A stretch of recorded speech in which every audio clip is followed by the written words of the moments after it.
This is some knife stuff, particularly Japanese knife stuff. These are Higonokami style pocket knives, which several years ago they were new to me. I'd never heard of them. I had seen something, I think I read an article, and I thought that's an interesting style knife. It was different than anything I've ever had or used. And had some kind of strange history to it because there was apparently like one official maker, but there's several different copies, and I couldn't get the story right, so I had to buy a couple different ones. I think you could even find these on Amazon. At the time, these didn't exist on Amazon. I think you can only buy them on just obscure websites. But I have a couple different ones. I think this was an Amazon special. I carried it for a while, and it has that little, obviously it came from Japan. It's just a mini version, has this little bell. Why, I don't know. Ooh, I have some corrosion on this one, but these clean up. They're made very crude, but that's kind of part of the beauty of them, is the handle is very crude. The blades are really good.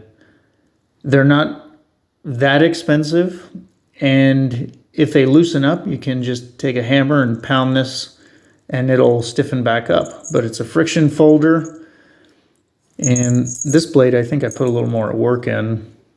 Yeah, I remember I polished this one. That's why it's extra shiny. The blades on these, there's different styles. A lot of them you hear blue paper steel, I think white steel. I'm not a steel expert. The one thing I heard is the blue paper steel. They call it that because the steel is actually packaged in blue paper in Japan. Japan is known for very high quality different steels, if you didn't know that. And a lot of really good steels come from Japan. And so one of the things about this knife is it has always had really good blade steel, but the hard part was finding one that was a legit Higonokami, because like I said, there's so many different copies and I can't keep it straight. But this is just a mini version. They all typically have this weird stamp. There's just stamped metal, stamped brass. And the blades are made with like a sanmai technique. So there's this one, I think you can barely see it on the camera here. But the middle, like you see, there's a line that goes all the way across. That is a hardened piece of steel that's sandwiched in between two softer pieces. And if I remember my Forged in Fire correctly, then that's called a sanmai. So it's two different metals squished against a harder steel. And so when you use it, you're only really using the hardened steel that gets sharpened. And it holds an edge really well. It has kind of the reverse tanto blade profile. It has this trailing edge. I don't remember what that's called, but it's curved, so it's interesting shape.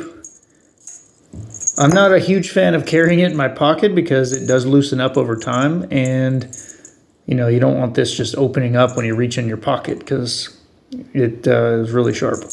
The other part of this is I want to say most of these knives, at least the knife steel, was hand forged, and they all have this curve, so it's a little crude, but that's, again, it goes to the beauty of it. It's not super expensive, and it's well made. There's not too many knives out there that have someone hammering on each and every one of them like these. So this is the mini version. I had found a different version. This has like a cool raindrop finish. Feels like maybe some kind of plastic over a piece of copper. Again, I don't know the maker because I can't keep it straight on who's the official Higonokami manufacturer of these knives. This one is pretty nice. So this is about how they come. A little bit of a rough grind, but still very sharp. This one you can really see the sanmai in the steel because it has this this beveled edge, and you can see the two different steels where they touch. And then a lot of them have this stamp on the blade. This isn't like This is just one big stamp, probably all mechanically done. And again, this is all forged, possibly by hand. I'm not sure if they used like a hammer forge, but they all pretty much look like this. Let me get a measurement here. So the blade is roughly 3 inches. Overall length is almost 6 3/4, give or take. There's different sizes. So here's the mini. And then I think this is the medium size. The larger size doesn't have these cutouts. I think it's just thicker and longer. But then after, okay, I found these and I'm like, okay, who's the official certified maker? So, because I wanted the folded steel version, not the Sanmai, and they do have that.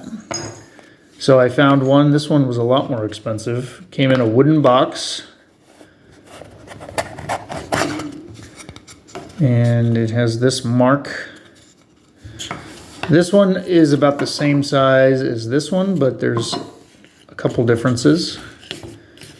Comes with this little piece of paper that I do not know what it says. But the difference on this one is this blade is much thicker, and it's also Damascus or folded type steel. That's also a Sanmai. So it has a few different things about it that are fancier than the standard run-of-the-mill Higonokami. And I think that this one is the licensed version made by the real company that produced these originally.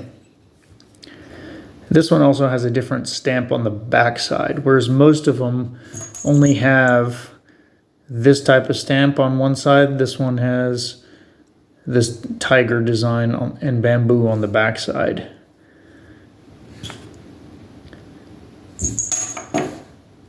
And again, this is hand forged. It looks like it was hand forged. These are never made perfect. And this has really nice blade steel. This one I polished this a bit, and then I re-etched it in some ferric chloride to give like a real nice profile of the folded steel.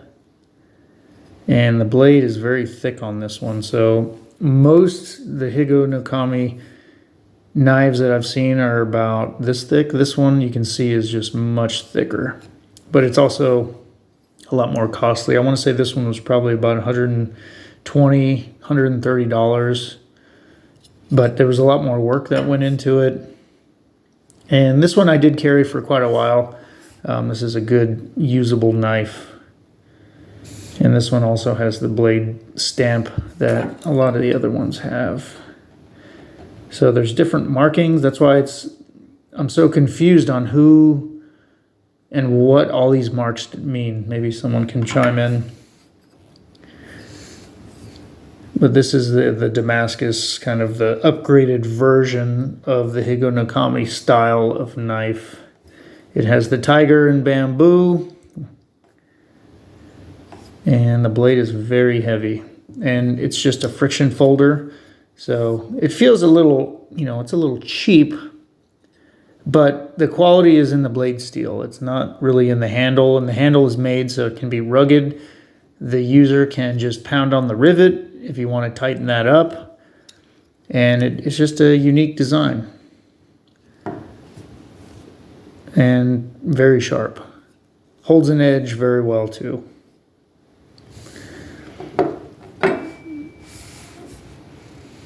Higonokami Japanese pocket knives.